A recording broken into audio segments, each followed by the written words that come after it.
Gugusan Kepulauan Widi di Kabupaten Halmahera Selatan, Provinsi Maluku Utara, dikenal sebagai salah satu kawasan konservasi perairan yang menghadapi beragam masalah.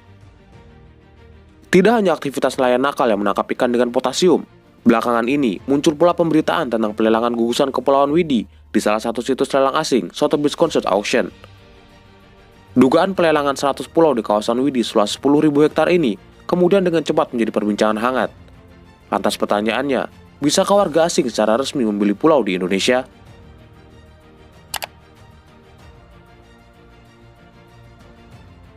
Secara sederhana, hukum Indonesia jelas menyatakan bahwa pulau-pulau di Indonesia tidak boleh dijual belikan atau dimiliki warga asing. Namun pemanfaatan dan hak pakai pulau dapat dilakukan oleh korporasi asing melalui izin dari Kementerian Kelautan dan Perikanan.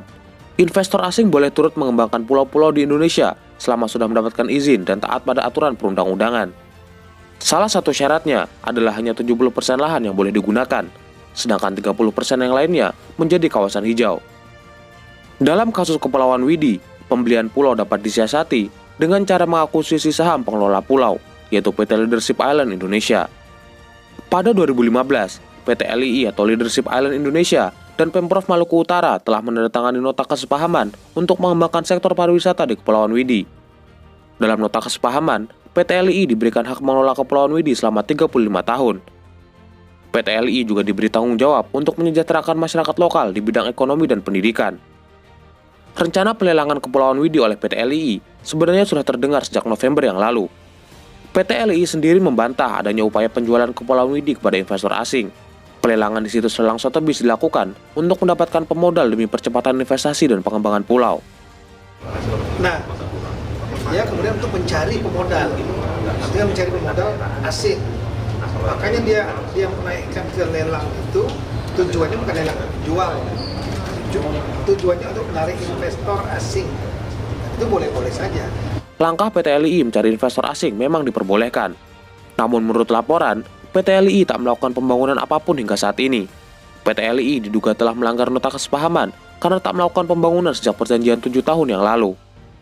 Berdasarkan laporan yang berbeda, PT LII memang sedang kekurangan dana yang menyebabkan proyek pembangunan ekoturism mangkrak hingga saat ini. Menteri Kelautan dan Perikanan, Sakti Wahyu Trenggono menyebut, PT LII juga belum memiliki izin pemanfaatan ruang laut dari KKP.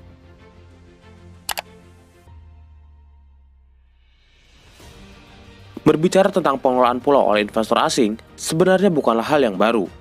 Pusat Kajian Maritim untuk Kemanusiaan mencatat, setidaknya 11 pulau kecil di sejumlah kepulauan di tanah air telah dikelola oleh swasta asing.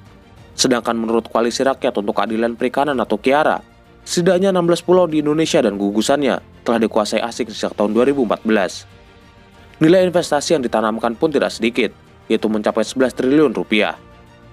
Pulau-pulau kecil yang dikelola asing tersebar di Kepulauan Riau, Kabupaten Sumbawa, Kabupaten Lombok Timur dan Kabupaten Lombok Barat di Nusa Tenggara Barat, Kepulauan Seribu di DKI Jakarta, Kabupaten Ketapang di Kalimantan Barat, dan Kabupaten Pandeglang, Banten.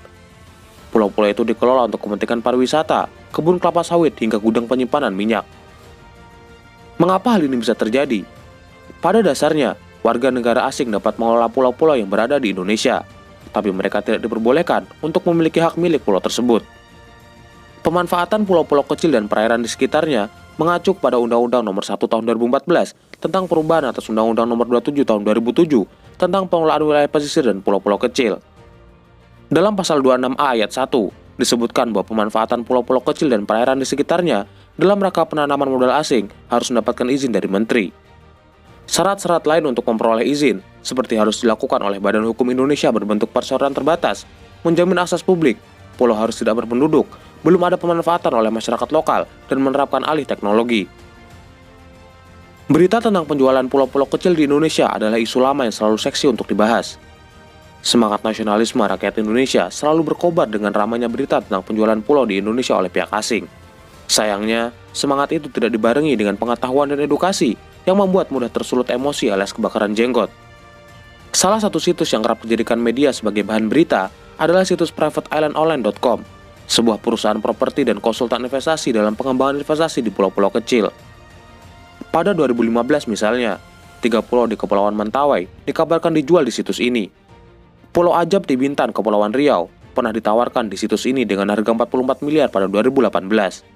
Pada 2022, Situs ini juga pernah menawarkan Pulau Gambar di Laut Jawa dan Pulau Gilinanggu di Lombok seharga 9,9 miliar. Istilah jual pulau atau for sale yang digunakan media dan situs ini ditafsirkan sebagian besar masyarakat Indonesia seolah pulau itu akan dibeli oleh asing dan merupakan bentuk ancaman kedaulatan negara. Padahal yang sebenarnya terjadi, jual pulau yang dimaksud adalah pengelolaan pulau oleh asing, yang mana itu diperbolehkan dengan syarat-syarat yang telah ditentukan.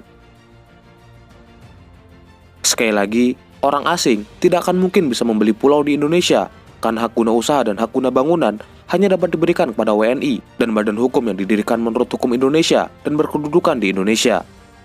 Lantas, bagaimana jika ada orang Indonesia yang ingin membeli pulau kecil di wilayah Indonesia? Warga Indonesia boleh membeli pulau-pulau kecil, seperti halnya membeli tanah pada umumnya. Pulau-pulau seluas 5 hektar atau lebih kecil memang realitanya banyak dimiliki oleh warga Indonesia, dari orang-orang lokal, bahkan pengusaha-pengusaha nasional. Dengan sedikit negosiasi dan mengurus surat-surat jual beli dan sertifikat, sebuah pulau kecil sudah bisa dimiliki dan dikelola. Harga pulau-pulau kecil pun bervariasi, dari 15 miliar hingga 400 miliar. Dalam pemanfaatan pulau, khususnya pariwisata di Indonesia, kita harus menyadari bahwa investasi terbanyak masih dilakukan oleh orang asing. Padahal pemerintah Indonesia lah yang seharusnya menjadi yang terdepan dalam pemanfaatan dan pengelolaan pulau-pulau kecil yang sudah diakui keindahan alam dan ekosistemnya oleh dunia. Sampai jumpa, salam Universe.